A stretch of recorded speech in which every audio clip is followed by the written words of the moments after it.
엘리후는 욥에게 회개를 촉구했습니다. 또 욥의 발언이 매우 부적절하다면서 인격 모독까지 서슴지 않았습니다. 그러나 욥이 아무런 대꾸도 하지 않자 엘리후가 더욱 화를 냅니다. 왜 욥이 엘리후의 말에 아무 대꾸도 안 했는지는 모르겠습니다. 나이 어린 사람과의 대화를 피한 것인지 아니면 더는 말할 기운이 없어서 그런 것인지는 모르겠습니다. 결국은 엘리후만 계속 떠들게 됩니다. 1절 엘리후가 말을 이어 이르되 그대는 이것을 합당하게 여기느냐? 그대는 그대의 의가 하나님께로부터 왔다는 말이냐? 욥이 자신을 의롭게 여기는 것에 대해서 이의를 제기합니다.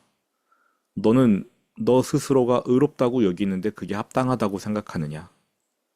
너의 의가 하나님보다 더 크다. 하나님께로부터 왔다라고 생각하느냐? 3절 그대는 그것이 내게 무슨 소용이 있으며 범죄하지 않는 것이 내게 무슨 유익이 있겠느냐고 묻지만은 욥은 의롭게 사는 것이 아무 소용이 없다. 또 범죄하지 않으려고 노력하는 삶이 내게 무슨 유익인가 이렇게 말해 왔습니다. 의롭게 살아도 벌 받는데 범죄하지 않으려고 노력해도 하나님께서 나를 범죄자 취급하시는데 그게 무슨 소용이 있는가? 소용이 없다. 유익하지 않다.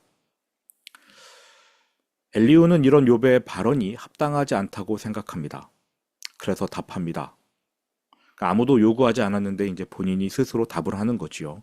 본인이 질문하고 본인이 답하고 4절 내가 그대와 및 그대와 함께 있는 그대의 친구들에게 대답하리라. 그대는 하늘을 우러러보라. 그대보다 높이 뜬 구름을 바라보라. 하늘의 구름을 봐라. 하늘이 저렇게 높은데 하나님은 그 높은 하늘보다 더 높이 계시지 않느냐. 그러므로 6절 그대가 범죄한들 하나님께 무슨 영향이 있겠으며 그대의 악행이 가득한들 하나님께 무슨 상관이 있겠으며 그대가 의로운들 하나님께 무엇을 드리겠으며 그가 그대의 손에서 무엇을 받으시겠느냐. 욥은 내가 의롭게 살든 안 살든 그것이 내게 아무 유익이 안 된다 이렇게 말을 했는데 엘리후는 그 말을 비틀어서 너 정신 차려라. 너가 의롭게 살든 안 살든 그게 하나님께 아무 영향을 미치지 못한다. 너는 뭔가 네가 대단한 사람인 것처럼 생각하면서 나 하나님께 삐졌어. 나 이제 의롭게 살지 않을래. 의롭게 살아도 하나님이 뭐 좋아하시지도 않는 것 같아. 이렇게 말하는데 너 그렇게 중요한 사람이 아니야. 착각하지 마. 너가 그렇게 살든 말든 하나님 신경 안 쓰셔. 엘리후가 이렇게 말하고 있죠. 8절입니다. 그대의 악은 그대와 같은 사람에게나 있는 것이요 그대의 공의는 어떤 인생에게도 있느니라. 욥이 악행을 해도 그 피해는 사람이 받고 욥이 의를 행해도 그 유익은 사람이 받는다. 하나님과는 관련이 없다. 그러면서 욥이 저지르는 죄는 아주 심각하고 욥이 행하는 의로움은 모든 사람이 다 행하는 수준이다. 이렇게 욥을 폄하합니다. 결론은 욥의 행위가 하나님께 아무런 영향을 끼치지 못한다는 것이지요. 엘리후는 그렇게 말하고 있습니다. 너가 열심히 의를 행한다고 해도 하나님 감탄하지 않으시고 하나님 신경조차 안 쓰시고 너가 악행을 해도 하나님께 피해가는 게 없다. 하나님이 아무 생각을 안 하신다. 너는 그렇게 중요한 사람이 아니다.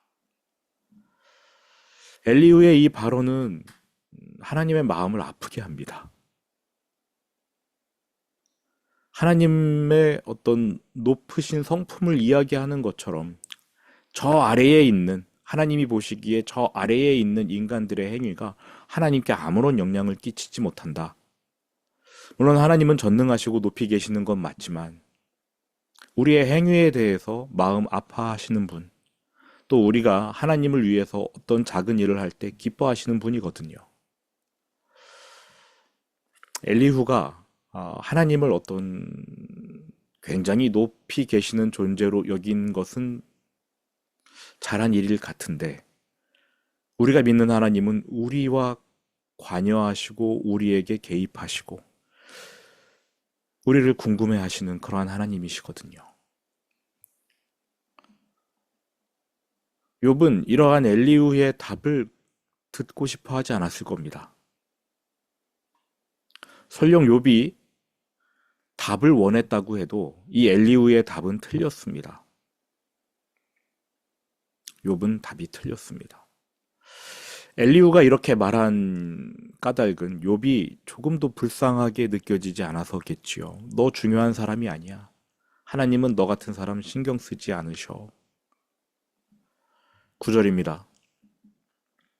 사람은 학대가 많음으로 부르짖으며 군주들의 힘에 눌려 소리치나니. 사람들은 다른 사람이 저지르는 학대 때문에 절규한다라는 거지요. 10절.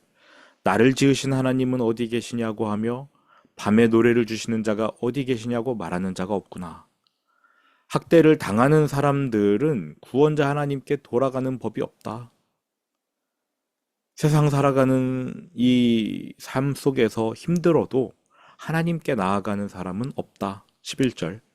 땅의 짐승들보다도 우리를 더욱 가르치시고 하늘의 새들보다도 우리를 더욱 지혜롭게 하시는 이가 어디 계시냐고 말하는 이도 없구나. 어려운 일을 당했다면 응당 자신을 돌아보고 죄를 회개하고 하나님을 찾아가는 게 맞는데, 하나님께 도움을 구해야 하는 게 맞는데 그렇게 하는 사람이 없다라고 엘리후가 말합니다. 이것은 당연히 욥을 겨냥한 말이지요. 12절. 그들이 악인의 교만으로 말미암아 거기에서 부르짖으나. 교만한 악인이 사람들을 학대하면 학대당하는 사람은 부르짖게 되어 있습니다. 하지만 대답하는 자가 없음은 하나님이 그들의 부르짖음에 답하지 않으신다네요. 너무 높이 계셔서 관여하지 않으신다. 13절. 헛된 것은 하나님이 결코 듣지 아니하시며 전능자가 돌아보지 아니하심이라.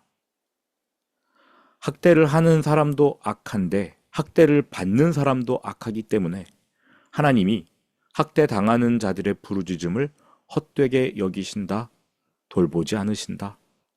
학대하는 사람이나 학대 당하는 사람이나 둘 다 죄인이다. 하나님이 그들의 기도를 듣지 않고 침묵하시는 것은 전적으로 그들의 잘못이지 하나님이 불의하시기 때문이 아니다. 이렇게 논리를 펴고 있습니다. 엘리후의 입장은 하나님이 학대 당하는 자들의 외침을 외면하시는 것도 당연해 보인다라는 겁니다. 정말 그렇습니까? 하나님은 학대받는 사람들의 외침을 외면하지 않으십니다. 학대당하는 자들, 힘든 사람들의 외침을 기도로 받아주세요.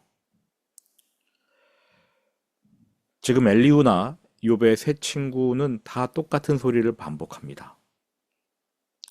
어쩌면 욥이 엘리후의 말에 대꾸하지 않는 이유는 이런 말잔치에 피곤해졌기 때문이 아닐까 이렇게 생각합니다. 엘리후의 이야기를 계속 들어봅니다. 14절. 하물며 말하기를 하나님은 배울 수 없고 일에 판단하심은 그 앞에 있으니 나는 그를 기다릴 뿐이라 말하는 그대일까 보냐. 재앙을 당해도 하나님께 부르짖지 않으면, 또 하나님께 부르짖어도 죄인이면 하나님의 응답을 받지 못하는 건 당연하다. 그런데 욥과 같은 악인은 심지어 나는 하나님을 볼 수 없다. 나는 의로운데 하나님을 볼 수 없다. 하나님의 처분을 기다린다. 이렇게 말하고 있으니 하나님께서 욥의 헛된 외침을 얼마나 외면하시겠느냐. 그러니까 엘리후가 볼 때 욥은요, 단순한 죄인이 아니에요. 엄청난 악인입니다. 자신을 의인으로까지 여기고 있어요.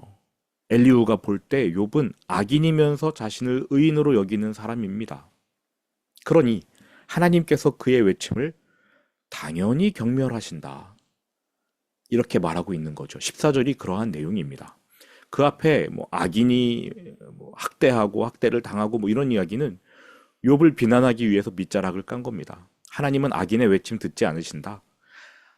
악인에게 피해를 당하는 당사자가 악인이어도 하나님은 그들의 외침을 듣지 않으신다. 피해를 주고 피해를 받는 모든 사람들이 죄인이면 하나님께서 그들의 외침을 외면하신다. 그런데 욥은 거기에서 한 단계 더 나아간 사람이다라고 이야기합니다. 일반적인 죄인이 아니다. 스스로를 의롭게 여기는 악인이다. 그러니 욥의 외침을 하나님께서 얼마나 많이 외면하시겠느냐. 사람의 마음을 휘벼팝니다. 15절. 그러나 지금은 그가 진노하심으로 벌을 주지 아니하셨고 악행을 끝까지 살피지 아니하셨으므로 아직은 하나님이 욥에게 완벽히 진노하시지 않았대요. 여기서 이제 좀 충격이지요. 욥의 고난은 거의 인간이 당할 수 있는 고난의 가장 끝판이라고 생각을 했는데 엘리후가 볼 때 아직 하나님이 욥에게 완벽하게 진노하신 게 아니랍니다. 엘리후가 생각하는 인간이 하나님께 고난을 받는 이유, 경고거든요. 그러니까 욥은 아직 경고 차원에서 그러한 벌을 받은 거고 진짜 심판이 남아있다라고 이야기합니다. 내 고난의 시작은 미약하나 나중에 고난은 심히 창대하리라. 이러한 식의 논리이지요. 16절. 욥이 헛되이 입을 열어 지식 없는 말을 많이 하는구나. 이걸 이제 제 언어로 표현하면 이렇게 바꿀 수 있을 것 같아요. 아직 너가 하나님께 덜 맞아서 함부로 떠들고 있다. 너 더 맞아야 해. 엘리후가 이렇게 말하고 있습니다. 잔인하지요. 고난당하는 사람 옆에서 아직 고난이 덜 왔어. 너 정신 차려야 돼. 너 하나님께 부르짖는 거 그거 하나님 별로 안 좋아하셔. 하나님이 너에게 관심이 없거든. 이러한 태도로 말하는 게 과연 올바를까? 그리고 그 사람이 하나님에 대해 아는 사람일까? 참 안타깝습니다. 욥기를 읽으면서 우리는 하나님에 대해 정반대로 말하는 사람, 경건하다고 생각하고 스스로는 지혜롭다고 생각하지만 하나님의 성품에 대해서 정반대로 말하는 사람들이 있음을 보게 됩니다. 근데 우리도 은연중에 하나님에 대해서 잘못 알고 있는 게 참으로 많습니다. 그러한 하나하나가 다 깨뜨려지기를 원하는데요. 말씀으로 우리를 만나 주실 때 우리가 잘못 알고 있는 하나님의 모습, 하나님에 대한 우리의 잘못된 생각들이 깨질 거라고 믿습니다. 오늘 하루가 그러한 하나님에 대한 잘못된 형상을 하나씩 깨뜨리는 그러한 하루가 되기를 원합니다. 들은 말씀 기억하면서 주기도문으로 예배를 마치겠습니다.